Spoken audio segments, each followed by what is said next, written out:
Just ahead on American Black Journal, I'll have an in-depth interview with Detroit's new fire commissioner, Eric Jones. We'll talk about his priorities for the department and how he will meet the urgent needs of firefighters and emergency medical technicians. Stay right there for this very important conversation. American Black Journal starts right now. At DTE Energy, we believe that we have a greater responsibility. We believe that being part of a community means being involved in the fabric of that community, investing time, effort, and resources in the communities we serve. DTE Energy Foundation is a proud sponsor of American Black Journal.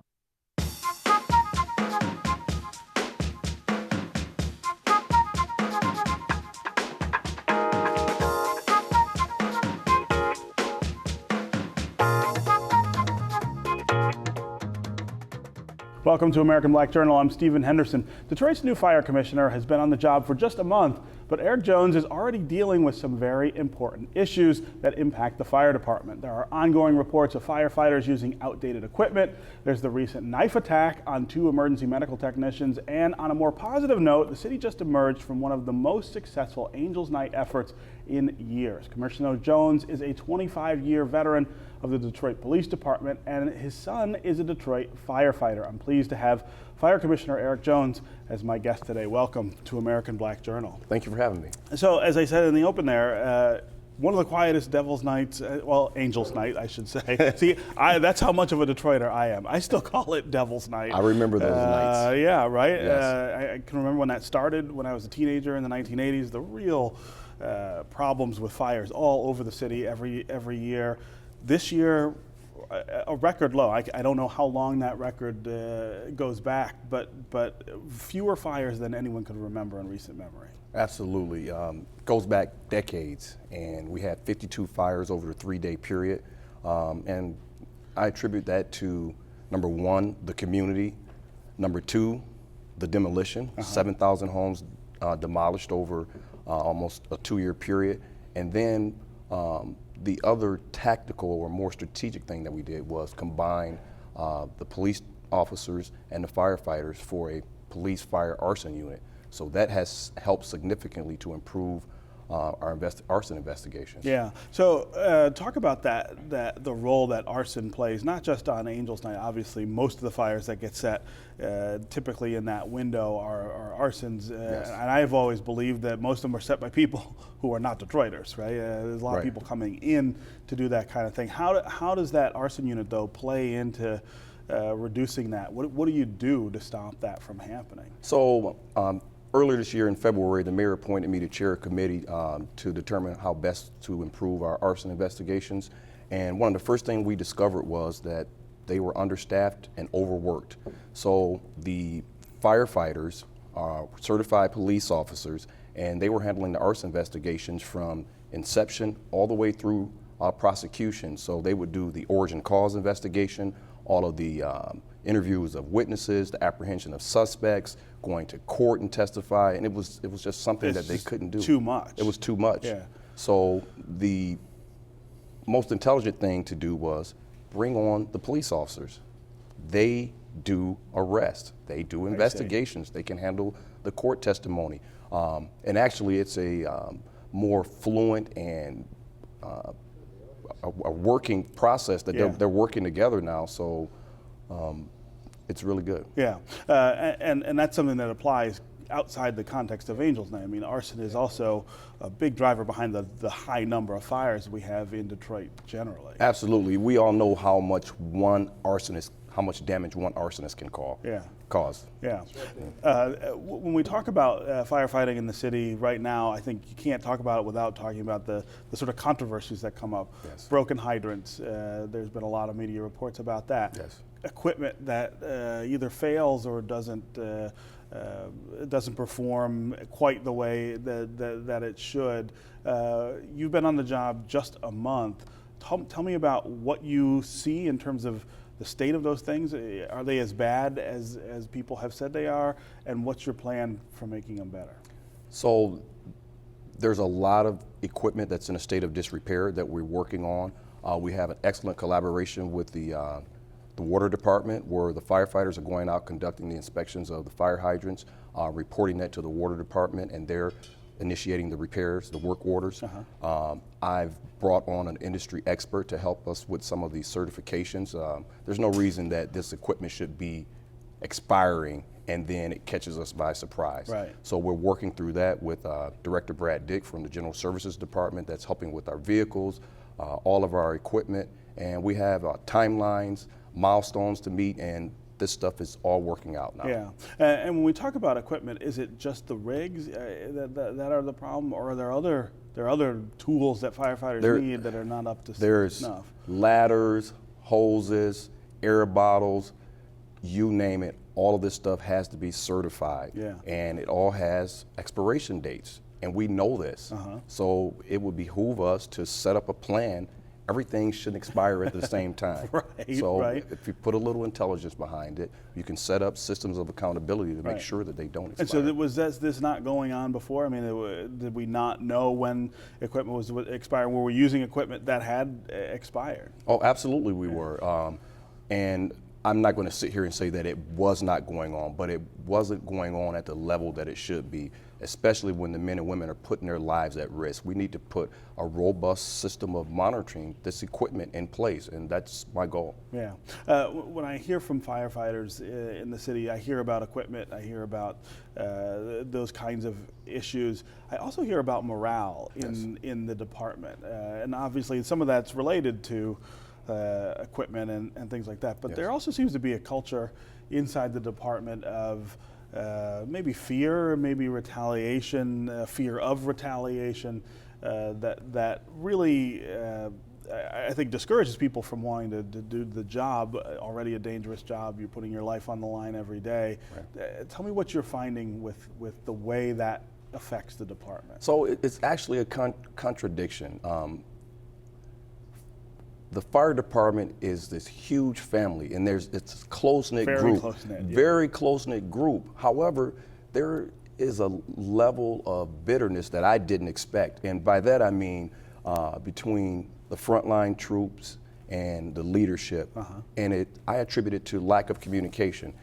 If you want to know how to fix the department, talk to the men and women that do the job. It's just that simple, and they will give you the solution to the problem. However, when you treat the men and women that do the job like a number, then you're not going to get the information that you need to make sure that you're providing them with the safe equipment that they have, which will in turn turn into better safety for our citizens. So there's a lot of healing that needs to be done, and that's what I'm doing right now. Yeah, and speaking of that, you have some employee forums planned to allow the rank and file to come out and say, here's what's on our minds. Well, actually, so that I don't pull them out of service, I'm going out doing a tour. I'm invited to lunch today over on the east side. So I've been doing my tour, listening tour, finding out what they really need, not rumors.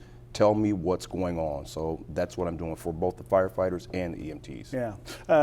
In Detroit, we've had a lot of firehouses close.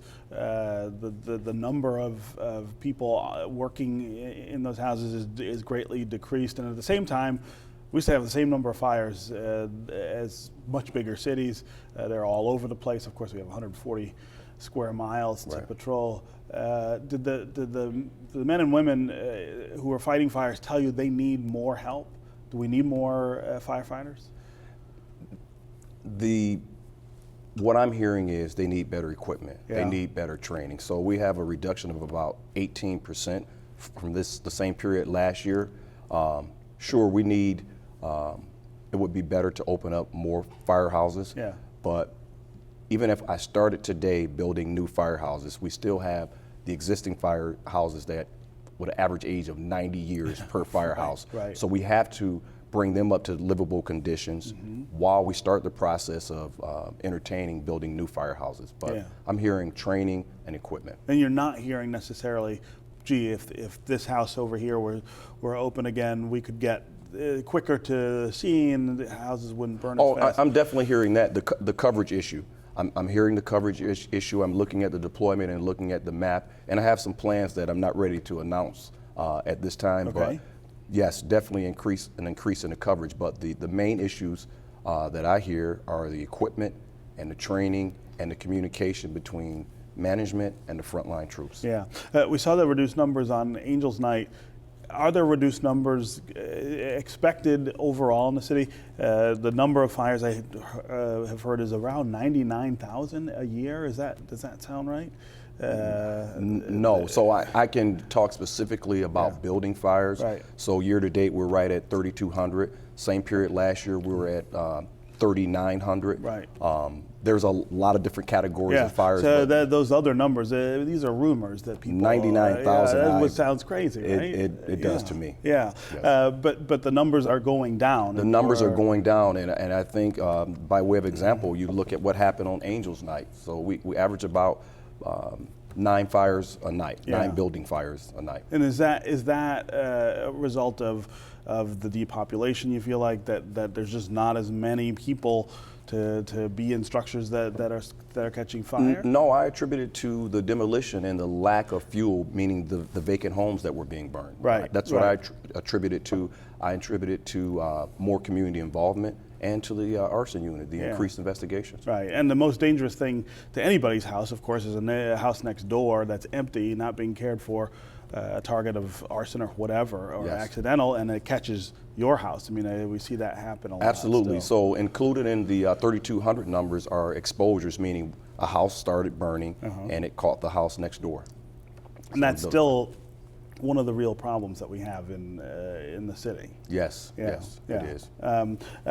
Let's talk some about the safety of EMTs. We had 2 EMTs assaulted recently in the city. That's not a normal occurrence. It's not something that happens all the time, but there are safety concerns with regard to public safety personnel in the city. What are the kind of things that you feel like we need to do to prevent that from happening? So actually last night, Kelly Adams and Alfredo Rojas had a fundraiser last night. The two who were 2 involved. EMTs, standing room only, couldn't park anywhere. It was the support is overwhelming there. But they do encounter disturbances every night, not that rise to the level of them actually being stabbed and their lives being put at risk. However, we do need to put some protective measures in place. So as I sit here today, there's a survey out, and I want to get it from the frontline troops. Do they want body armor? So we have a survey out. That survey is almost complete. We're benchmarking other cities around the country to see what they do. The Detroit Police Department is conducting. Are there cities that do that with their EMTs? Yes, Chicago, LA City, Boston, and there is a private ambulance service that does it for all of their EMTs or medics. Yeah, So, and which sort of implies that there is a lot of potential contact, physical contact between EMTs and people who might do them harm. well, if you think about it, they respond to the violent runs just like the police Just officers like the do, police, right. except for they don't have the training and the equipment that the police officers have. Right. They're really the first responders. And what happened to Kelly and Alfredo was that they went to a run on essentially a twisted ankle, and it escalated. And it escalated, So sure. when they know ahead of time, they stage and wait for the police. But sometimes these situations escalate into very dangerous situations. Okay, when we come back and I'll talk a little more about your history here in the city of Detroit. Coming up, I'll continue my conversation with Detroit's new Fire Commissioner, Eric Jones, but first, here's a look at some important moments in Detroit's Black history. I'm Ken Coleman with a look back at African American life in Detroit. This week in 2002, the award-winning documentary, Standing in the Shadows of Motown, was released. In 1964, Marvin Gaye performed Can I Get a Witness on the British television show Ready, Steady, Go. And in 1983, You Brought the Sunshine by the Clark Sisters peaked on the Billboard chart. These are significant events this week in Detroit's Black history, taken from the book On This Day, African American Life in Detroit. I'm talking with Detroit Fire Commissioner Eric Jones, who was appointed by Mayor Duggan in October and confirmed by City Council earlier this month. You were confirmed as the Fire Commissioner, but your career has been mostly in the Detroit Police Department. Yes. That's really an unusual path to that job. Talk to me about what you learned as a police officer that helps you run the fire department. Well, I learned leadership, and I learned the most important thing is that you have to respect and listen to the people that actually do the job. You can sit up in this sanitized environment in your office and come up with these decisions and roll out these programs, and someone will say, well, who thought of that? The best way to get the best program, the most successful program out, is to go out into the field and talk to the people that actually do the job. I learned that firsthand at the Detroit Police Department, and I'm sitting here today because of the experiences I had with the great men and women of the Detroit Police Department. Yeah, so what's been the response of rank and file firefighters to the idea of a police officer leading them? Well, let me say this. Last week there was a fire over on Outer Drive, 3-alarm fire, and early indications were that there were individuals trapped in the fire, residents trapped in the fire. And the firefighters on the scene, without hesitation, went into that building. Right. I stand in awe of them. 3 firefighters were hospitalized there. After they went inside. After they went inside. I was there at the scene. The men and women on the front lines don't really care about what I did in my former life. Right. What they care about is having a leader that can provide accountability, that can provide funds to get them new equipment, that can provide funds and resources to get them training. Yeah. That's what they care about. So I think a lot of it is kind of a distraction and a red herring, and I'm committed to doing the best job for the great individuals of the Detroit Fire Department and EMS. Yeah, you talk about firefighters going into a house. That's a long time practice here in Detroit. Is Yes. we fight fire from the inside. I always hear firefighters Yes. say that, and that's a little different from some other cities where they're more hesitant to go into structure fires. Right. Of course, that puts our firefighters more in dangerous situations more frequently. Is that something that we need to look at and think about whether that makes sense? Sure, we need to look at it, but the men and women of the Detroit Fire Department are the best firefighters in the country. They know what they're doing. We just talked about exposures, vacant homes next door to occupied homes. Yeah. They want to get in there and put that fire out so that it doesn't create another vacant home. If they hear that residents are trapped inside of a location, they're not going to stand outside and put water on the fire. They're going to go in, fight the fire from the inside, and attempt to rescue the residents. So I fully support their tactics. Yeah. Let's talk a little about your career as a police officer. Where did it start, and what kinds of assignments did you have? So I started in 1989. I worked in Southwest Detroit. I was promoted to sergeant in 1999, went back, I was in charge of a special operations unit, got promoted to lieutenant, went to the east side and was promoted. I ran another special ops unit, started law school, finished my undergrad, went to law school. Warren Evans came on board. He appointed me to be an inspector for a citywide unit, the Mobile Strike Force. And I've always been involved in deployment and preventative crime fighting measures. Yeah. Which of the chiefs, I mean, we've had a lot of leaders of the Detroit Police Department. I think you said before the interview, Chief Hart was still here when you started. Yes. On DPD. Which of the chiefs do you feel like you learned the most from, and whose style do you think is most responsible for yours as a leader? I learned a lot from all of them. Warren Evans was data-driven, the accountability. He wanted to make sure that we understood what was going on in the city. We didn't wake up and say, oh, well, I heard that there were 5 carjackings. We had to know and put plans in place to prevent it. So I learned a lot from the data-driven style of Warren Evans. Yeah, and I would imagine you also learn a lot about fires and firefighting when you are a police officer. I mean, the sort of overlap of the work between the two jobs is pretty profound. Well, I didn't learn anything about firefighting from being a police officer. You aren't fighting fires, Right. but you are working with firefighters. Working with firefighters, responding to scenes. Unfortunately, there was a fatality in a fire. Working with arson investigators if someone had an outstanding warrant for arson. But it's more about public safety and first responders. Firefighters, police officers, EMTs, they're all in danger. Yeah. They all go out and do a great service for the citizens of the city of Detroit. So Yeah. it's more of a public safety, first responder realm that I'm very familiar with, and that's why I think I'll have great success here at the fire department. Yeah. What do you hear from people in the community about the fire department? I'm sure when you were a police officer, you heard a lot about policing in the city and what that was like. What do they tell you about their expectations for the fire department and their frustrations with things that go on?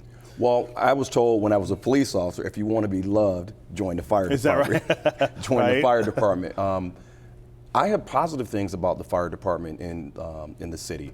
I haven't heard any negativity about the fire department. Sure, people are aware of our equipment issues and some of the fire hydrant issues and all of the other issues. But what I've seen is the firefighters engaging the communities around their firehouses, coats for kids, inviting them in for dinner, adopting families. So it's such a positive thing, and there's a great relationship between the firefighters and the citizens. Yeah.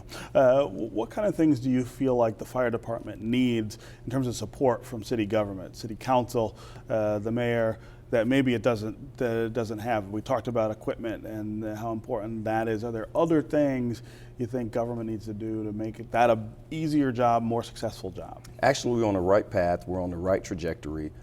This whole of government approach, one of the things that I learned from the building department is it's all of the interaction with with the other department heads. And I met those people. I can pick up the phone and call them. If I do need something, I'll get it. Our relationship with the General Services Department, they handle our equipment, our uniforms, scheduling, getting the vehicles in for oil changes, for preventative maintenance. So we're on the right path, and if I need something, I'll ask for it. But yeah, it's there. The new rigs. There are some new rigs in service now, correct? There's 10 new rigs in service. We have $9 million allocated for this year. However, if you think about it, an engine costs $450,000. Sure. A ladder truck costs $750,000. A platform is $1.1 million. Wow. So that money will disappear very, very fast. Yeah. So we have to be very strategic in our ordering. What kind of training do you need when you get new rigs? I would imagine they're different from the old ones. They might function a little differently. How do you train firefighters to sort of make that transition? So firefighters are extremely intelligent. We put together a apparatus committee so that there isn't this big learning curve, and the equipment isn't that much different than the equipment that they have. It's just newer. So the training, they get it in the academy, they have it on a regular basis, and they're very familiar with the equipment that they use. Yeah, we've seen police and firefighters in the city take a hit in terms of their pensions as part of the bankruptcy. That's the big changes, not as much to the existing retirees, but certainly to people who are joining the force now or are there now. A lot of people would look at that job, they would look at the pay, they would look at the danger, and now they would look at the prospect of long-term financial support and say, why would I do that? Do you sort of feel like that's a barrier you have to overcome to recruit people into the department? Absolutely. When you think about firefighters going into buildings with ceilings and floors and walls collapsing, getting third-degree burns. Yeah. When you think about EMTs encountering violent, wanted murderers on the street, being stabbed and slashed, it makes you wonder, how can they do the job with the pay that they currently receive? Yeah. And I'm going to do everything in my ability to bring our force up to the professional standards. There's only one department in the state that's accredited, the Metro Airport Fire Department. Right. I want to get our department accredited, and we have to get them more money. Fire and EMS. Do you? I know that in the police department, we still have a problem with losing officers to other departments. We train them, they get experience in Detroit, and then they go work someplace else for more money. Yes. Under less dangerous conditions. Is that also an issue? That is an issue, especially with now that we're training our firefighters to be medical first responders. So now they're firefighters. They have their EMT license. Some of these men and women have their paramedic license. So there's a lot of recruiting going on out there, and we're already experiencing a problem with retention. And if we don't do something soon to increase their pay, we'll probably have a bigger problem. Yeah, and how long does it take once you join and go through the academy? I mean, is that delayed process before you're on the job? So it's a total of a year, 6 months Yeah. in the academy. Then you have a 6-month trial period where you receive your badge. So a you've year. got to front load that to make sure you have enough firefighters to populate the houses. Right? Absolutely. Yeah, Yes. yeah. Yes. All right, Eric Jones, new fire commissioner here in Detroit. You are a native Detroiter, correct? Yes, I am. So I'm a native good to Detroiter. see I you. grew up, went to Bernie Elementary, right over at Petoskey and Richton. Then I Okay. went to Detroit Murray Wright and Wayne State. All right, Yes. a native Detroiter doing his best to help Yes. us fight fire Yes, in the sir. city. All right, thank you Yes. for being here on American Black Journal. Thank you so much. I Yes. appreciate it. Yeah. Yep. That's our program for today. Thanks for watching. You can get more information about our guest at AmericanBlackJournal.org. And as always, you can connect with us on Facebook and on Twitter. Plus, you can also hear our program on WDET 1019 FM. We will see you next time.